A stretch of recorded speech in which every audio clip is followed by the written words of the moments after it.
ciel se charge, le Doc News capte chaque nuage. Prévision, tendance, on analyse. De la météo aux grandes crises. Des courants d'air aux ondes marines. On suit les tempêtes et les ouragans qui s'alignent. Salut à toutes et à toutes, c'est le Doc News. Pour de la news, on est parti sur de la tendance météo, gouttes froides, inondations en Italie et sur une bonne partie de l'Europe et même une partie de l'Espagne aussi avec le résidu de Gabriel, et oui.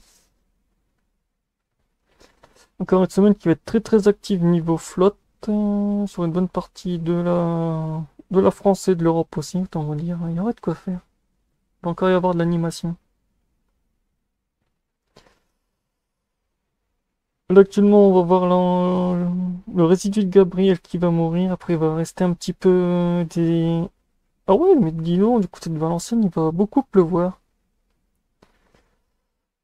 En Espagne après il y aura l'Italie aussi qui va prendre tarif aussi. Comme on voit que les perturbations en transit. Après ça va être tout ce qui est la Grèce et tout. Ah d'accord, ça promet. Et là comme vous le voyez, hop là. Il y a le résidu de notre ami Umberto que je suis en train de surveiller actuellement, qui est en cyclone extratropical qui passera près de l'Islande et tout. Mais bon, ça reste d'ici la fin de semaine, il va encore y avoir du changement dans le programme. De toute façon, tous ceux qui sont ici sur la chaîne commencent à remarquer que les tendances vont changer.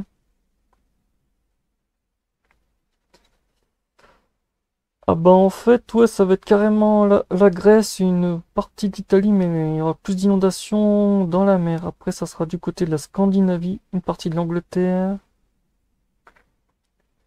Et nous, la France, vu qu'on sera sur un régime d'anticyclone, on va passer à côté, mais le risque d'inondation du côté de Valence et tout est bien à craindre.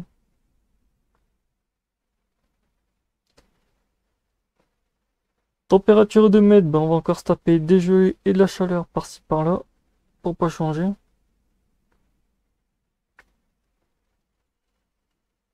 Pour pas changer, après retour de la chaleur là, en fin de week-end.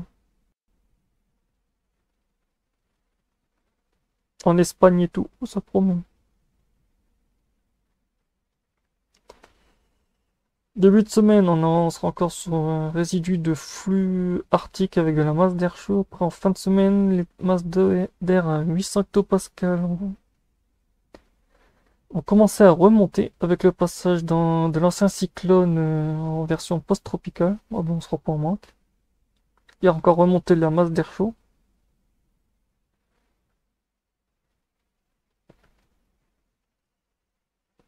Pour l'instant, on aura quelques tempêtes au-dessus de l'Islande et de l'Angleterre et de l'Écosse. Après, on aura l'ancien cyclone post-tropical qui a passé sévèrement. Ah oui, en fait, il va direction la Scandinavie, mais bon, d'ici là, ça pourra encore changer. Il pourra encore changer.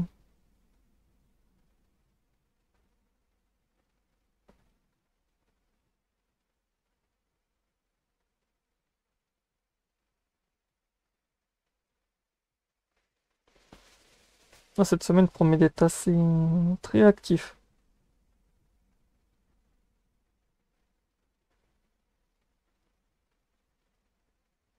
Oh, ouais, quand même 958. Ah oui, c'est vraiment... Il est quand même resté un résidu subtropical, dis donc.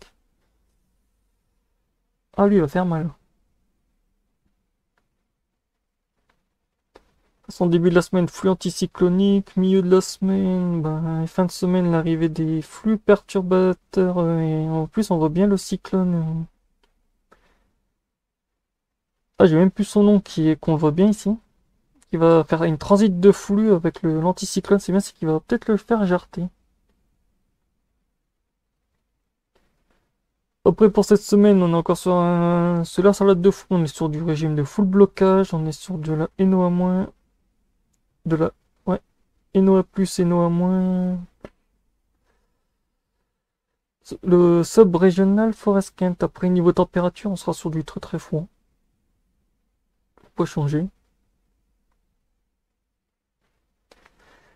Très froid, malgré un peu de chaud sur l'Angleterre, l'Écosse et une partie de l'Espagne et du Portugal.